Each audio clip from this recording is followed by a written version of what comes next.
बच्चों good morning. आप लोग अपवर्तन के बारे में पढ़ चुके हैं और प्रिज्म से अपवर्तन, प्रिज्म से किसी प्रकाश किरण का अपवर्तन कैसे होता है इसके बारे में आपको जानकारी है। आज हम लोग प्रिज्म द्वारा प्रकाश का वर्ण विक्षेपण इसके बारे में पढ़ेंगे। ये वर्ण विक्षेपण क्या है इसको समझ लें। देखिए अभी तक आप जो है ये मान लीजिए एक प्रिज्म है और एक प्रकाश की किरण ये भेजी जा रही है, आपने देखा। और इसके बाद जो है यहाँ एक हम अभिलंब खींचते हैं,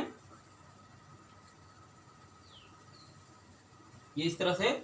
आप जानते हैं कि विरल माध्यम से जब सघन माध्यम में प्रकाश किरण जाएगी तो इसका मार्ग इधर से होते हुए यानी अभिलंब की ओर झुकते हुए और फिर यहाँ बाहर निकलने पर अभिलंब से दूर हटते हुए इधर की ओर होगी। ये स्थिति होती है। ये प्रिज्म ए बी सी। यहाँ अभी तक जो कुछ भी आपने सीखा उसमें ये माना गया कि ये जो प्रकाश की किरण आ रही है ये किसी निश्चित तरंग दैर्ध्य की किरण है। इसमें सभी तरंग दैर्ध्य नहीं शामिल हैं, बल्कि केवल एक तरंग दैर्ध्य शामिल है जो कि इस तरह से अपवर्तित होकर के इधर की ओर बाहर आ रही है प्रिज्म के द्वारा। किंतु ये देखा गया कि अब अगर आप मान लीजिए कि यहाँ जो है एक तरंग दैर्ध्य नहीं बल्कि कई तरंग दैर्ध्यों का मिश्रण यहाँ इस प्रिज्म पर आपतित करते हैं।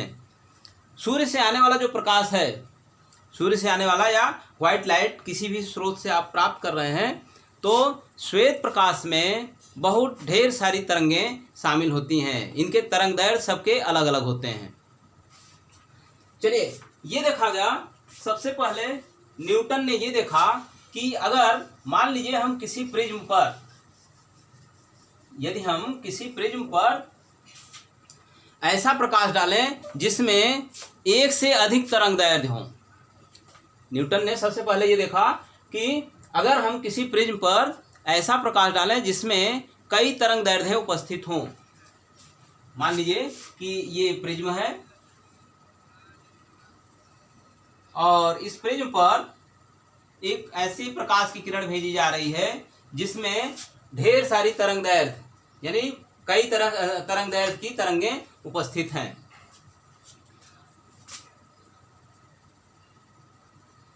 सूर्य से आने वाले प्रकाश में कई तरंगें उपस्थित होती हैं, कई तरंग दैर्ध्य उपस्थित होती हैं। तो ये मान लीजिए कि हम यहाँ से व्हाइट लाइट, श्वेत प्रकाश हम आपतित कर रहे हैं। सूर्य से जो श्वेत प्रकाश आ रहा है उसे हम यहाँ प्रिज्म पर भेज रहे हैं। यहाँ एक पतली सी स्लिट लगा दी जाती है, स्लिट यानी झिर्री, और उस झिर्री के द्वारा जो है बहुत पतले प्रकाश की बहुत पतले किरण, बहुत पतली किरण, किरण पुंज के रूप में, ठीक, एक बहुत पतली सी किरण जो है यहाँ भेजी जाती है। और ये पतली सी किरण यहाँ चलने के पश्चात अगर इसमें कई तरंग दैर्ध्य शामिल हैं तो ये देखा गया कि यहाँ चलने के पश्चात सभी तरंग दैर्ध्य अलग हो जाती हैं। यानी अपवर्तन के पश्चात इसमें जितनी भी तरंग दैर्ध्य हैं सभी अलग हो जाती हैं। और कुछ इस तरह से देखें, ये, और यहाँ से देखिए प्रकाश के चलने का मार्ग ये था, लेकिन जितनी भी तरंग दैर्ध्य इसमें शामिल थी सब अलग अलग हो गई। अभी हम थोड़ी देर के लिए सुविधा के लिए केवल दो तरंगों की बात कर रहे हैं, केवल दो तरंगे ले रहे हैं। और ये किरण यहाँ से निकल करके इधर की ओर चली जा रही है और ये इधर की ओर चली जा रही है इस तरह से। यहाँ ये देखा गया कि जिस प्रकाश की तरंग दैर्ध्य अधिक है वो कम मुड़ रही है, जिस प्रकाश की तरंग दैर्ध्य अधिक है वो कम मुड़ रही है, और जिस प्रकाश की तरंग दैर्ध्य कम है वो अपने मार्ग से ज़्यादा विचलित हो रही है। यानी ये वायलेट कलर होता है। अगर हम केवल दो तरंग मान लीजिए लेते हैं, केवल वायलेट रंग की और रेड रंग की, लाल और बैगनी दो रंग की तरंग दैर्ध्य यहाँ मान रहे हैं, इसके बीच में और साबित तरंगें आएंगी। तो वायलेट कलर यानी बैगनी रंग नीचे होता है और लाल रंग की किरण जो है ऊपर की ओर होती है, ये रेड कलर। और इस तरह से यहाँ वायलेट कलर और इधर की ओर रेड कलर प्राप्त होता है।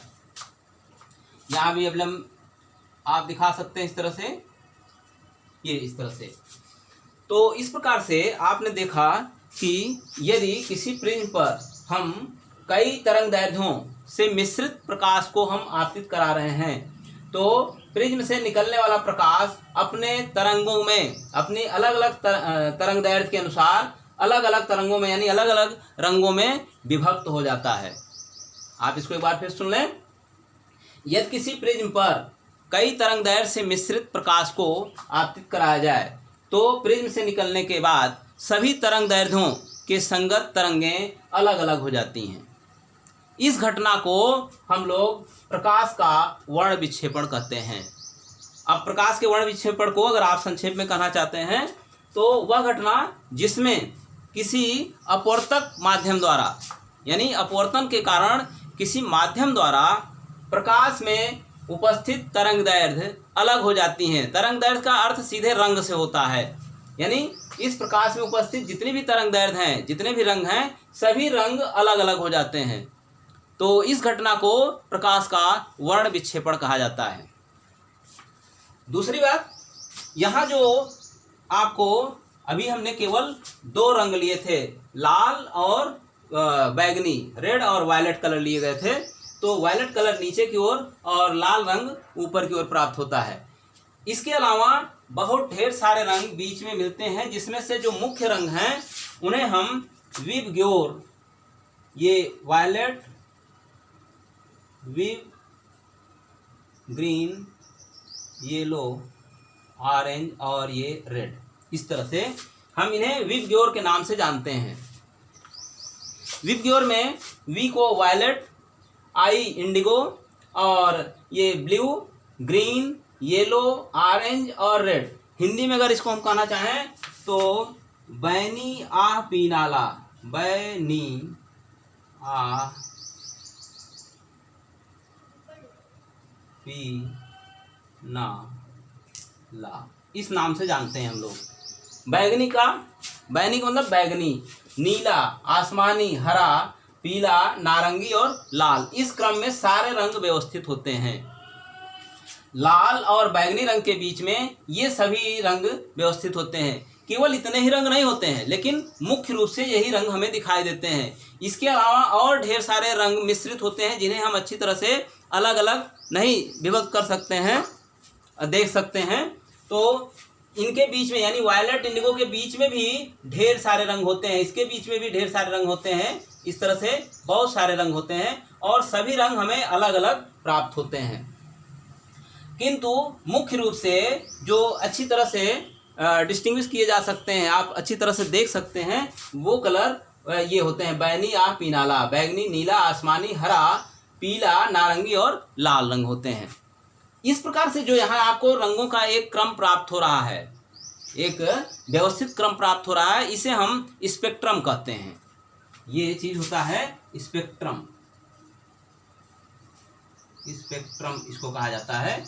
रंगों का, प्रिज्म से निकलने वाले रंगों का जो एक व्यवस्थित क्रम प्राप्त हो रहा है अपनी तरंगदैर्ध्य के अनुसार, अपनी तरंगदैर्ध्य के अनुसार ये सारे रंग व्यवस्थित हैं। जो जिसकी तरंगदैर्ध्य अधिक है वो ऊपर और जिसकी तरंगदैर्ध्य कम है वो नीचे। इस प्रकार से ये सभी रंग व्यवस्थित क्रम में दिख रहे हैं हमें। तो इस प्रकार से जो व्यवस्थित क्रम में रंग दिख रहे हैं, इसे हम स्पेक्ट्रम कहते हैं, या हिंदी में वर्ण क्रम कहा जाता है। स्पेक्ट्रम या वर्ण क्रम।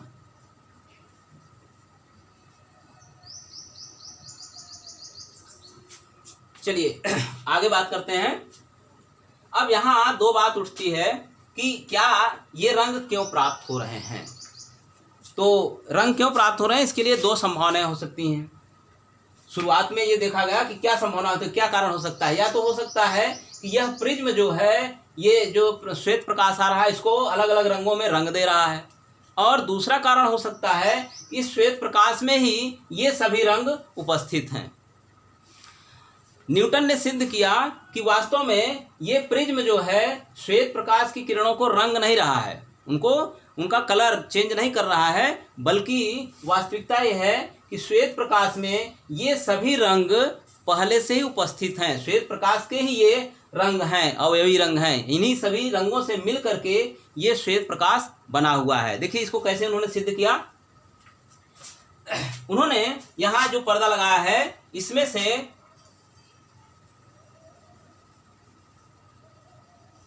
इसमें से जितने भी कलर रंग प्राप्त हो रहे हैं, इन रंगों में से किसी एक रंग को मान लीजिए, चलिए हम पीले रंग को ले लेते हैं।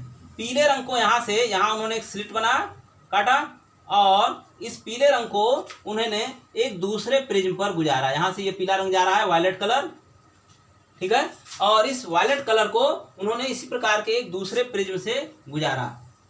ये दूसरा प्रिज्म लगाया उन्होंने। तो इस प्रकार से देखा कि यहाँ प्रिज्म से जो दूसरा रंग प्राप्त हो रहा है, थोड़ा सा लंबवत बन गया है, ये इस तरह से ये प्रिज्म लगाया गया, और ये किरण, ये येलो कलर की जो किरण जा रही है, पीले रंग का प्रकाश जो इस पर आपतित हो रहा है, ये भी अविलंब की ओर झुक करके इस तरह से चल करके इधर की ओर, ये आपको पीला रंग ही प्राप्त हुआ। उन्होंने ये देखा कि जब हम पीले रंग के प्रकाश को दूसरे प्रिज्म से गुजारते हैं तो यहाँ हमें पीला रंग ही प्राप्त होता है, इसका कलर बदलता नहीं है। इसका मतलब प्रिज्म जो है प्रकाश के रंग को परिवर्तित नहीं करता है। इसी प्रकार से उन्होंने ग्रीन कलर, ब्लू कलर, अन्य रंगों के साथ उन्होंने यही एक्सपेरिमेंट किया, किंतु जिस रंग को यहाँ भेजा गया उसी रंग का प्रकाश हमें यहाँ प्राप्त हुआ। तो इससे एक बात ये साबित हुई कि इसका मतलब कि ये प्रिज्म जो है प्रकाश के रंग को परिवर्तित नहीं कर रहा है। आगे उन्होंने एक प्रैक्टिकल ये किया कि इसी प्रकार से जो स्पेक्ट्रम मिल रहा है, ये देखें, यहाँ से जो स्पेक्ट्रम मिल रहा है, इसके साथ यहाँ एक विपरीत दिशा में, जैसे इसका आधार देख रहे हैं नीचे की ओर है, तो दूसरे प्रिज्म को लगाया जिसका आधार जो है ऊपर की ओर था, इस तरह से ये दूसरा प्रिज्म लगाया गया और इसका आधार ऊपर की ओर था, और उस पर ये सारे रंग भेजे गए। यहाँ से ये पर्दा हटा दिया गया, पर्दा हटा देने के बाद सभी रंगों को यहाँ भेजा गया दूसरे प्रिज्म पर। दूसरे प्रिज्म पर भेजने पर ढेर सारे रंग, जो जितने भी रंग हैं सभी को इस पर भेजा गया। दूसरे प्रिज्म पर भेजने पर ये इन्वर्टेड प्रिज्म है, इसके व्युत्क्रमित है, इसकी जस्ट अपोजिट रखा गया है। मटेरियल वही है जिसका जिस मटेरियल का ये प्रिज्म बना है उसी मटेरियल का ये प्रिज्म भी बना हुआ है। अब पहले प्रिज्म से प्राप्त स्पेक्ट्रम को जब दूसरे प्रिज्म पर आपतित कराया गया तो ये देखा गया कि यहाँ से हमें श्वेत प्रकाश पुनः मिल रहा है, व्हाइट लाइट पुनः मिल रही है, श्वेत प्रकाश, और ये भी श्वेत प्रकाश था।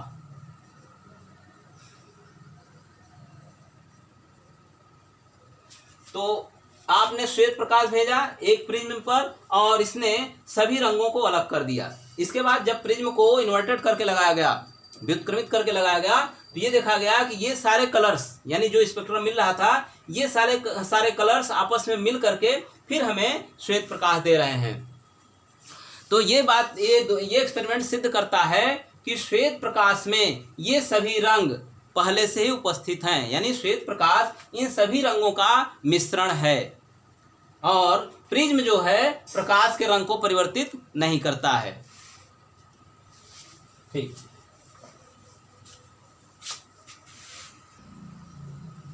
अब हम यह जानेंगे कि वर्ण विक्षेपण का क्या कारण है। वर्ण विक्षेपण का कारण,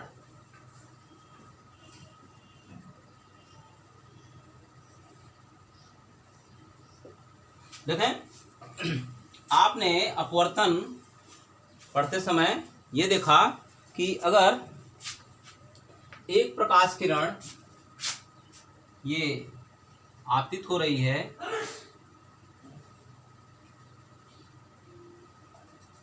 तो इस तरह से, ये मान लीजिए कि आपतन कोण आई है और यहाँ ये सघन माध्यम, मान लीजिए हम ये विरल माध्यम ले रहे हैं और ये सघन माध्यम ले रहे हैं, तो ये अभिलंब की ओर मुड़ करके इस तरह से चली जाती है प्रकाश की किरण, और ये अपवर्तन कोण आर है। स्नेल ने इस नियम के लिए बताया कि साइन आई बटे साइन आर ये अपवर्तनांक होता है माध्यम का यन। साइन आई बटे साइन आर बराबर यन, यानी दूसरे माध्यम का अपवर्तनांक होता है, सघन माध्यम का अपवर्तनांक होता है विरल माध्यम के सापेक्ष। इसको आप पढ़ चुके हैं पहले ही। यहाँ इस नियम को लिखते समय, इस नियम को बताते समय ये बताया गया था कि किसी एक निश्चित तरंग दैर्घ्य के लिए ये बात सत्य है, ये पूरी बात किसी एक निश्चित तरंग दैर्घ्य के लिए सत्य है। अब अगर मान लीजिए कि यहाँ जो प्रकाश आपतित हो रहा है इसमें कई तरंग दैर्घ्य शामिल हैं, कई रंग शामिल हैं, तो ऐसी स्थिति में सभी के लिए n का मान अलग अलग हो जाएगा।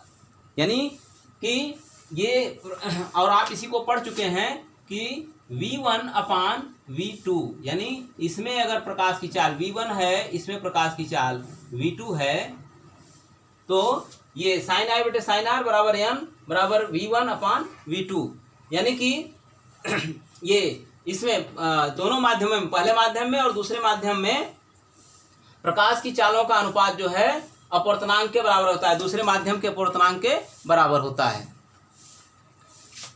और ये देखा गया कि अलग अलग रंगों की, जो कि तरंगदैर्घ्य अलग अलग होती है, इसलिए अलग अलग रंगों की जब माध्यम परिवर्तित होता है तो उसकी चाल भी बदल जाती है। ध्यान दें कि इस अपवर्तन की घटना में आवृत्ति नहीं बदलती है, बल्कि उसकी चाल और तरंगदैर्घ्य परिवर्तित हो जाते हैं। जिस तरंग की तरंगदैर्घ्य अधिक है उसकी चाल अधिक होती है, तथा जिस तरंगदैर्घ्य की जिस तरंग की, यानी जिस रंग की तरंगदैर्घ्य कम है उसकी चाल कम होती है। तो प्रयोग के आधार पर यह देखा गया कि अगर मान लीजिए ये श्वेत प्रकाश है,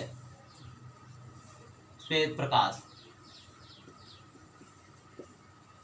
प्रकाश का मतलब कि इसमें सभी तरंगदैर्घ्य शामिल हैं, तो ऐसी स्थिति में ये देखा गया कि जब आप इसको आगे बढ़ाते हैं तो ये लाल रंग की तरंग कम अपने मार्ग से कम विचलित होती है, जबकि इसकी तुलना में वायलेट रंग की तरंग अपने मार्ग से अधिक विचलित होती है। यानी इसको अगर हम RV कहें, ये जो है वायलेट रंग के लिए अपवर्तन कोण है, और ये जो है लाल रंग के लिए अपवर्तन कोण है RR, और ये RV। तो ऐसी स्थिति में RV का मान कम होगा तथा RR का मान अधिक होगा, यानी लाल रंग के लिए अपवर्तन कोण का मान अधिक होगा, जबकि वायलेट रंग के लिए, बैंगनी रंग के लिए अपवर्तन कोण का मान कम होगा। अब इस प्रकार से आप देख रहे हैं कि यहाँ सभी रंग अलग अलग हो जा रहे हैं, लाल और बैंगनी रंग एक दूसरे से अलग हो जा रहे हैं। इसी प्रकार से जो जितने बीच में रंग हैं विबग्योर के, सभी रंग अपने अपने तरंगदैर्घ्य के अनुसार अलग अलग हो जाते हैं। जिसकी तरंगदैर्घ्य अधिक है वो कम विचलित होता है, और जिसकी तरंगदैर्घ्य कम है वो अधिक विचलित होता है अपने मार्ग से। यानी कि जब आप इधर से इधर की ओर जा रहे हैं तो लगातार तरंगों की तरंगदैर्घ्य घटते हुए क्रम में व्यवस्थित होती है। इसका कारण मुख्य रूप से प्रकाश की चाल का अलग अलग माध्यमों में अलग अलग होना है। किसी भी एक, यहाँ जब आप विरल से सघन माध्यम में भेज रहे हैं तो अलग अलग रंगों की चाल अलग अलग होती है। यानी सघन माध्यम में प्रकाश जब प्रवेश करता है तो इनकी चाल अलग अलग हो जाती है, जिसके कारण ये एक दूसरे से अलग हो जाते हैं। वायु या निर्वात में प्रकाश की सभी तरंगें, यानी प्रकाश में जितनी भी तरंगदैर्घ्य शामिल हैं, वायु या निर्वात में सभी की चाल एक बराबर होती है। और आप जानते हैं कि इसका मान 3×10⁸ मीटर प्रति सेकंड होता है। इसे हम C से दिखाते हैं। तो प्रकाश की चाल के कारण, प्रकाश की चाल परिवर्तित होने के कारण, किसी माध्यम में प्रकाश की चाल परिवर्तित होने के कारण सभी रंग अलग अलग विभक्त हो जाते हैं। यानी वर्ण विक्षेपण का मुख्य कारण सघन माध्यम में प्रकाश की चाल का अलग अलग होना है।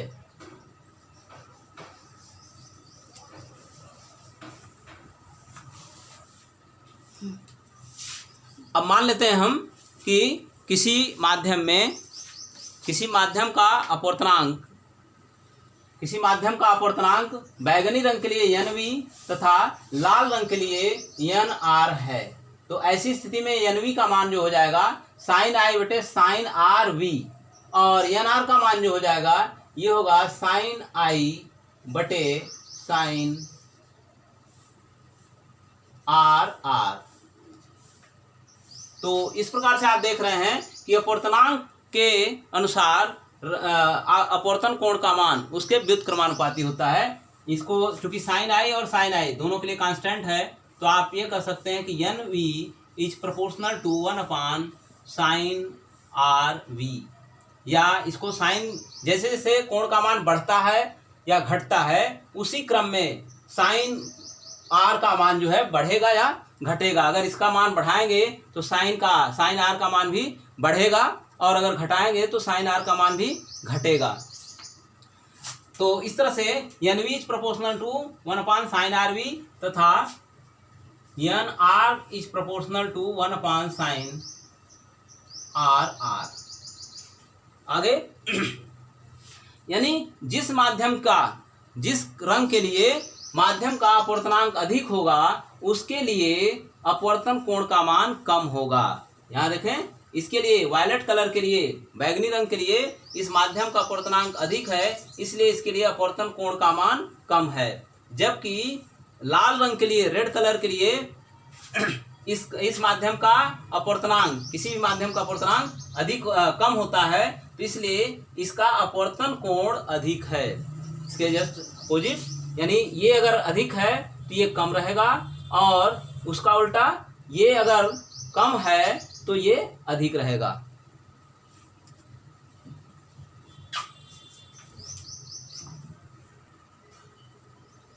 इस प्रकार आप लोग देख रहे हैं कि जहां भी अपवर्तन होता है वहां वर्ण विक्षेपण भी स्वतः हो जाता है, यानी अपवर्तन और वर्ण विक्षेपण साथ साथ होते हैं।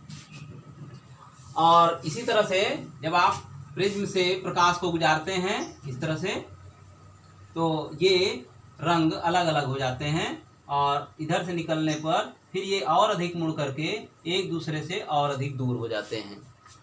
ये रेड कलर और इधर की ओर वायलेट कलर, और ये व्हाइट लाइट।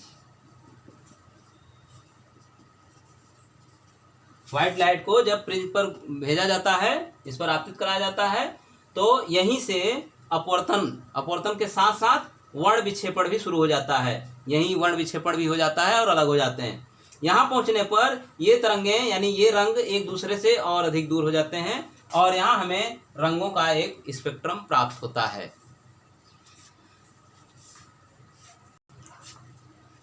अब हम ये जानेंगे कि इंद्रधनुष कैसे बनता है। ये जो आपने वर्ण विक्षेपण पढ़ा, इसका एक प्राकृतिक, इस पर आधारित एक प्राकृतिक घटना है इंद्रधनुष का बनना। ये कैसे इंद्रधनुष बनता है इसके बारे में हमें जानकारी प्राप्त करना है। असल में होता क्या है कि जो प्रकाश की किरणें, जो प्रकाश की श्वेत किरणें आ रही हैं, वर्षा की बूंदों में, एटमॉस्फेयर में जो जल की बूंदें हैं, इनसे अपवर्तित होती हैं। अपवर्तित होने के पश्चात ये पूर्णतः आंतरिक रूप से परावर्तित होती हैं, और परावर्तित होने के पश्चात बाहर निकलती हैं, और ये बाहर निकलने का मतलब फिर से पुनः इनका अपवर्तन होता है। तो इस प्रकार से हमें इंद्रधनुष प्राप्त होता है। और ये इंद्रधनुष तभी प्राप्त होता है जबकि सूर्य हमारी पीठ की ओर हो और इंद्रधनुष जो है सामने की ओर हो, ऐसी स्थिति में प्राप्त होता है। देखिए कैसे मिलता है। मान लीजिए कि ये एक जल की बूंद है जो कि हमारे वायुमंडल में उपस्थित है। यहाँ सूर्य है, यहाँ सूर्य है, और इस सूर्य से कोई एक प्रकाश की किरण आपतित हो रही है। ये इस तरह से ये एक प्रकाश की किरण आ रही है और इस बूंद पर गिर रही है। तो आप जानते हैं कि यहाँ इसका अगर हम बूंद का केंद्र लें, ये सेंटर, और यहाँ से एक त्रिज्या इस तरह से मिलाएं, तो ये इस सतह पर अभिलंब होगा। तो आप ये देख रहे हैं कि विरल माध्यम से सघन माध्यम में प्रकाश प्रवेश कर रहा है, तो इस प्रकार से ये अविलंब की ओर मुड़ जाएगा, अपने मार्ग से इधर अविलंब की ओर मुड़ते हुए इधर की ओर चलेगा, ये इस तरह से। यहाँ यदि यहाँ आप एक फिर से अविलंब खींचते हैं ऐसे, तो अगर मान लीजिए कि ये आपतन कोण